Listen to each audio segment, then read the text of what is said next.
Hello दोस्तों, आप सभी का एक बार फिर से स्वागत है एक और नई कक्षा में। तो आज की कक्षा में हम बाल विकास की अवस्थाओं के प्रश्नों को करेंगे। जैसा कि हमने पिछली कक्षा में इससे रिलेटेड फैक्ट को यानी थ्योरी को पढ़ लिया था। तो आइए चलते हैं पहले प्रश्न की तरफ। बाल विकास की प्रक्रिया होती है। बाल विकास की प्रक्रिया कैसी होती है? अचानक होती है, निरंतर होती है, रुक रुक कर होती है, सीमित समय तक होती है। तो मैंने क्या बताया था? बाल विकास की प्रक्रिया निरंतर होती है। सतत प्रक्रिया किसने कहा है? स्किनर ने। प्रारंभिक बाल्यावस्था में कौन सा विकास तेजी से होता है? भाषा का विकास, केवल शारीरिक विकास, केवल वजन विकास, कोई नहीं। तो प्रारंभिक बाल्यावस्था में कौन सा विकास तेजी से होता है? भाषा का विकास। जहाँ भी आपको केवल शब्द मिले उसे आपको तुरंत काट देना है, क्योंकि वह आंसर लगभग ना के बराबर ही होगा। तो बाल्यावस्था में बच्चे का व्यवहार अधिक प्रभावी होता है। तो पूछा क्या है? बाल्यावस्था। तो दूसरा, तीसरा और चौथा प्रश्न देखिए, केवल केवल केवल। तो इस पे आपको सीधे सीधे ध्यान नहीं देना है। केवल उम्र से, भोजन से, खेल से, इसे तीनों को काट देंगे। बचा क्या? परिवार और वातावरण से। तो बाल्यावस्था में बच्चे का व्यवहार अधिक प्रभावी होता है परिवार और वातावरण से।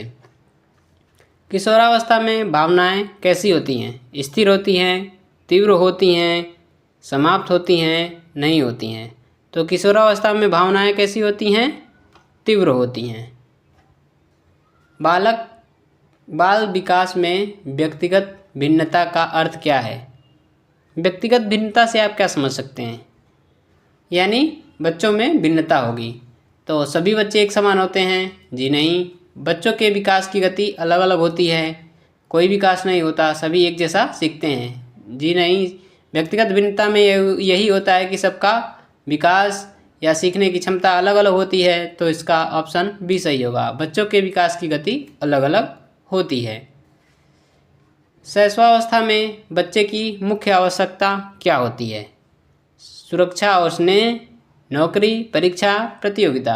ये तीनों विकल्प स्वाभाविक रूप से गलत है। अतः सुरक्षा और स्नेह शैशवावस्था की बच्चे की मुख्य आवश्यकता है। बाल्यावस्था को कहा जाता है सीखने की अवस्था, समाप्ति की अवस्था, निष्क्रिय अवस्था, वृद्धावस्था। तो बाल्यावस्था को क्या कहा जाता है? सीखने की अवस्था कहा जाता है। किशोरावस्था में किसका विकास अधिक महत्वपूर्ण होता है? पहचान और व्यक्तित्व, केवल वजन, केवल खेल, केवल नींद। केवल वाले प्रश्नों को आप सीधे काट देंगे। तो बचा क्या? पहचान और व्यक्तित्व। जैसा कि मैंने बताया था, किशोरावस्था में व्यक्ति अपने पहचान को लेकर चिंतित रहता है और उसके व्यक्तित्व का विकास निर्माण किशोरावस्था से ही शुरू होता है। अतः ऑप्शन ए सही। विकास का संबंध है। विकास क्या होता है? मैंने आपको बताया था, विकास एक व्यापक आयाम है जिसमें शारीरिक, मानसिक, सामाजिक, संवेगात्मक इत्यादि परिवर्तन आते हैं। तो पहला ऑप्शन केवल शारीरिक रूप से, केवल मन से, शारीरिक, मानसिक, सामाजिक परिवर्तन से, केवल पढ़ाई से। तो केवल वाले ऑप्शन को सीधे काट देंगे। बचा शारीरिक, मानसिक और सामाजिक परिवर्तन। बाल विकास प्रभावित होता है वंशानुक्रम, वातावरण, केवल विद्यालय से, केवल खेल से, केवल उम्र से। केवल वाले ऑप्शन को सीधे निगलेक्ट करेंगे। बचा क्या? वंशानुक्रम और वातावरण। यह किसने कहा है? वुडवर्थ ने अपनी परिभाषा में वंशानुक्रम और वातावरण के गुणनफल को बालक का विकास कहा है। याद रखिएगा, बालक की रुचियां सबसे अधिक बदलती हैं। बालक की रुचियां विकास की अवस्थाओं में, वृद्धावस्थाओं में, कभी नहीं जन्म के समय। जन्म के समय बालक की तो रुचियाँ होंगी ही नहीं, क्योंकि वह कुछ समझता ही नहीं है, संवेग वगैरह हो। तो अतः ऑप्शन ए, विकास की अवस्थाओं में बालक की रुचियाँ बदलती हैं। किशोरावस्था में शारीरिक परिवर्तन का कारण क्या है? वृद्धि और परिपक्वता। शारीरिक परिवर्तन पूछा है, ध्यान रखिएगा। शारीरिक परिवर्तन क्या होता है? वृद्धि होती है। तो वृद्धि और परिपक्वता, खेल, भोजन, बंद होना, शिक्षा। तो शारीरिक परिवर्तन का कारण वृद्धि और परिपक्वता। बाल विकास का उद्देश्य है बच्चे की क्षमताओं का विकास केवल अंक बढ़ाना, केवल अनुशासन, केवल खेल। केवल जहाँ भी दिखे उसको तुरंत काटिए। बचा ऑप्शन को देख सकते हैं, जैसे बच्चे की क्षमताओं का विकास बाल विकास का उद्देश्य है, तो ऑप्शन नंबर ए सही है। बाल्यावस्था में सामाजिक विकास का माध्यम है। समाज क्या होता है? परिवार, दोस्त, मित्र, यही समाज है ना। तो देखते हैं, ऑप्शन ए परिवार और मित्र, अकेलापन, डर, रोक टोक। तो ऑप्शन नंबर ए सीधे तौर पे सही है, परिवार और मित्र सामाजिक विकास का माध्यम है। विकास और वृद्धि में क्या अंतर है? मैंने बताया था आपको, विकास एक व्यापक आयाम है जिसमें शारीरिक, मानसिक, संवेगात्मक, सामाजिक आदि सब आते हैं, जबकि वृद्धि मुख्यतः शारीरिक रूप से होती है। तो वृद्धि केवल शारीरिक रूप से होती है, विकास केवल वजन है। दोनों समान है? जी नहीं, दोनों समान नहीं है, उनमें अंतर होता है। विकास केवल वजन है, ये गलत है। तो बचा वृद्धि केवल शारीरिक होती है। तो आइए चलते हैं अगले प्रश्न पे। बाल विकास की सबसे पहली अवस्था कौन सी है? तो मैंने बताया था आपको, मुख्यतः 4 अवस्थाएं। कौन कौन सी? शैशवावस्था, पूर्व बाल्यावस्था, बाल्यावस्था और किशोरावस्था। तो पहली अवस्था कौन सी है? शैशवावस्था। शैशवावस्था की आयु लगभग कितनी मानी जाती है? जन्म से 2 वर्ष, 2 से 6 वर्ष, 6 से 12 वर्ष, 12 से 18 वर्ष। शैशवावस्था की आयु कितनी मानी गई है? 0 से 2 वर्ष, 2 से 6 वर्ष पूर्व बाल्यावस्था, 6 से 12 वर्ष उत्तर बाल्यावस्था और 12 से 18 वर्ष किशोरावस्था। बाल्यावस्था की आयु जैसा कि मैंने अभी बताया 6 से 12 वर्ष। किशोरावस्था की आयु 12 से 18 वर्ष। किस अवस्था में शारीरिक वृद्धि सबसे तेज होती है? शारीरिक वृद्धि जन्म के बाद सबसे तेज होती है, अतः शैशवावस्था में शारीरिक वृद्धि सबसे तेज होती है। बाल विकास की अवस्थाओं का सही क्रम, यानी मैंने अभी आपको बताया, पहले शैशवावस्था 0 से 2 वर्ष, फिर उसके बाद बाल्यावस्था, फिर किशोरावस्था। तो ऑप्शन में देखेंगे शैशवावस्था, बाल्यावस्था, किशोरावस्था। ऑप्शन नंबर बी सही।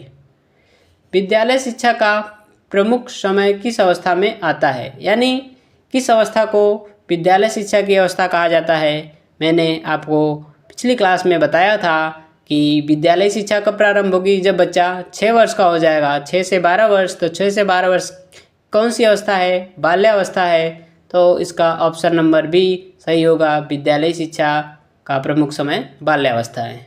जबकि पूर्व विद्यालय शिक्षा, पूर्व बाल्यावस्था कह सकते हैं उसको। बाल्यावस्था में बच्चा अधिक सीखता है। किससे सीखेगा? अनुभवों से, नींद से, अकेलेपन से, निष्क्रिय रहने से। तो नींद से तो सीखेगा नहीं, अकेले रहने से भी नहीं सीखेगा, क्योंकि टोली की आयु ही कही गई है बाल्यावस्था को। निष्क्रिय रहता नहीं है, वो टोली में रहेगा तो निष्क्रिय रहेगा नहीं। तो ऑप्शन नंबर ए अनुभवों से सीखता है। किशोरावस्था में प्रमुख परिवर्तन, केवल ऑप्शन को आप निगलेक्ट कर सकते हैं। केवल भाषा से, केवल खेल से, शारीरिक और भावनात्मकता। तो किशोरावस्था में प्रमुख परिवर्तन होते हैं शारीरिक और भावात्मक। शैशवावस्था में बच्चे का विकास मुख्य रूप से किस पर निर्भर करता है? केवल उम्र, केवल खेल, केवल विद्यालय। केवल को काटेंगे, बचा देखभाल और वातावरण। तो ऑप्शन नंबर ए सही है। बाल विकास की अवस्था में सामाजिक विकास अधिक स्पष्ट होता है। सामाजिक विकास, समाज की भावना, जब बालक टोली में रहना शुरू करेगा तो समाज की भावना आएंगी। गर्भावस्था में नहीं, वृद्धावस्था नहीं, प्रौढ़ावस्था नहीं, अतः बाल्यावस्था में बालक को टोली की अवस्था होती है, अतः यह समाज विकास का अधिक स्पष्ट होता है बाल्यावस्था। ऑप्शन नंबर ए सही। किशोरावस्था को महत्वपूर्ण अवस्था कहा जाता है। किशोरावस्था को महत्वपूर्ण अवस्था कहा जाता है, क्यों? क्योंकि विकास रुक जाता है? जी बिल्कुल नहीं, विकास तो आजीवन चलने वाली प्रक्रिया है। व्यक्तित्व का निर्माण होता है, सीखना समाप्त होता है, खेल समाप्त तो कुछ भी नहीं होगा, न खेल समाप्त होगा न सीखना समाप्त होगा। तो बचा ऑप्शन बी, व्यक्तित्व का निर्माण होता है। किशोरावस्था को महत्वपूर्ण अवस्था में कहा गया है क्योंकि इसमें व्यक्तित्व का निर्माण होता है। बच्चों में भाषा विकास तेजी से किस अवस्था में होता है? प्रारंभिक बाल्यावस्था, प्रारंभिक बाल्यावस्था यानी पूर्व बाल्यावस्था, वृद्धावस्था, प्रौढ़ावस्था कोई नहीं। तो भाषा का विकास तेजी से होगा प्रारंभिक बाल्यावस्था में। बाल विकास एक प्रक्रिया है। बाल विकास, विकास दिया है तो विकास गर्भावस्था से मृत्यु तक चलती है, अतः जन्म से पहले समाप्त हो जाती है, लगातार चलती है, केवल विद्यालय में होती है, रुक जाती है, समाप्त तो होगी नहीं। और केवल विद्यालय में होती है, यह भी गलत। रुक जाती है, रुकती नहीं है, अंत तक चलती है, अतः लगातार चलती रहती है। ऑप्शन नंबर बी सही है। विकास एक प्रक्रिया है जो लगातार चलती रहती है। किस अवस्था में खेल का विशेष महत्व होता है? बाल्यावस्था में, वृद्धावस्था में, प्रौढ़ावस्था में, कोई नहीं। तो साफ तौर पे दिख रहा है खेल का विशेष महत्व बाल्यावस्था में होगा। वीडियो में लास्ट तक बने रहने के लिए आप सभी का धन्यवाद।